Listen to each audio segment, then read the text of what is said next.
बिस्मिल्लाहिर्रहमानिर्रहीम। अस्सलाम वालेकुम स्टूडेंट्स। जी स्टूडेंट्स, कैसे हैं सब? उम्मीद करता हूँ सब ठीक ठाक होंगे। मैथ 202 डिस्क्रीट मैथमेटिक्स की असाइनमेंट नंबर 2 LMS पे अपलोड हो चुकी है। ये उन स्टूडेंट्स के लिए हैं जिनकी section incharge miss Lubna Mustafa है।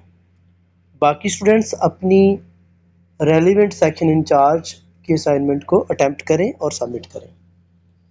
स्टूडेंट्स 10 नंबर की असाइनमेंट है और 12 जनवरी इसकी लास्ट डेट है।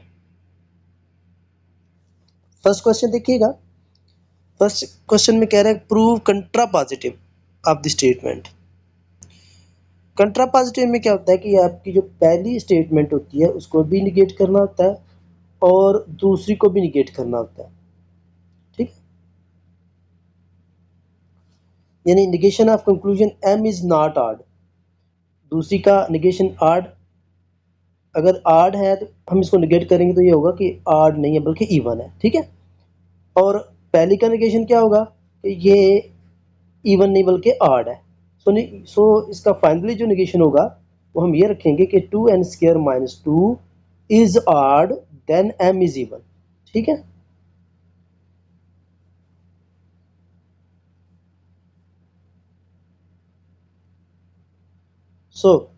अब हम देखिएगा negation of hypothesis 3n² - 2 is odd. इसको हम अगर आड है तो किस तरह लिख सकते हैं? 2k+1 की फॉर्म में। ठीक है, क्यों k+1 की फॉर्म में? क्योंकि 2k आपका इवन आ जाता है, +1 करेंगे तो आपका कोई भी नंबर होगा वो आड हो जाएगा। ठीक है, अब n² के लिए इसको हम सॉल्व करते हैं। 3n² = 2k+3, तो n² की वैल्यू आ जाएगी 2k+3/3, जो कि n इंटीजर है। n² is an integer, therefore 3n² is not odd. अभी देखिएगा, हमें ये पता है कि उसने बोल दिया कि m इंटीजर है, तो जब m इंटीजर आ रहा है तो n² भी क्या आ रहा है? इंटीजर आ रहा है। ठीक है, तो n² भी इंटीजर आ रहा है, इट मीन्स 3n² - 2 आड नहीं है बल्कि इंटीजर के रेफरेंस से क्या है? ये इवन है। जैसे उसने खुद ही बोल दिया है कि अगर m इंटीजर है तो ये आपका क्या होगा? इवन होगा। अब आप देखें n² भी इंटीजर आ गया, इट मीन्स फिर वो आड नहीं रहेगा बल्कि क्या आएगा? आपका इवन रहेगा। ठीक है जी।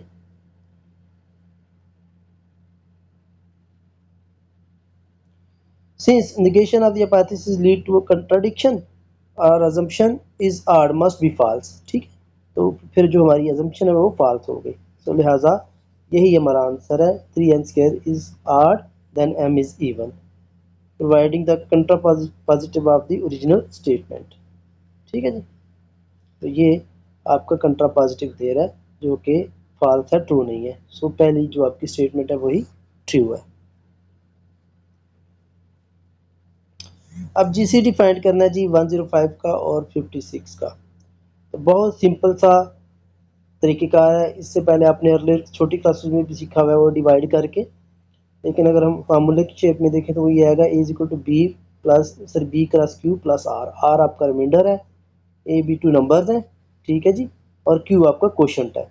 आपको याद है, अगर 9 डिवाइडेड बाय अगर हम 2 करते हैं तो 9 आपका B फर्ज कर लें, 2 जब आपका A फर्ज कर लें, जो बाकी 2 3 इधर 6 आता है, तो जो 3 है वो आपका क्वोशंट है और जो 3 नीचे आएगा वो आपका रिमाइंडर है। वो आपको अगर याद हो।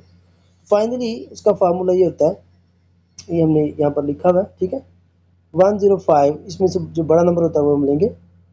105 = 6 56 + +1 + 90 49।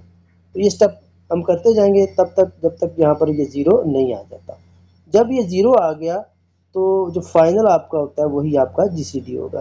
ठीक है जी, GCD आपका क्या आएगा? 7 आएगा। ठीक है जी, स्टूडेंट्स आपसे रिक्वेस्ट है कि चैनल को भी सब्सक्राइब कर दीजिए ताकि आपको हर नई आने वाली वीडियो बर वक्त मिल सके। थैंक यू, अल्लाह हाफिज़।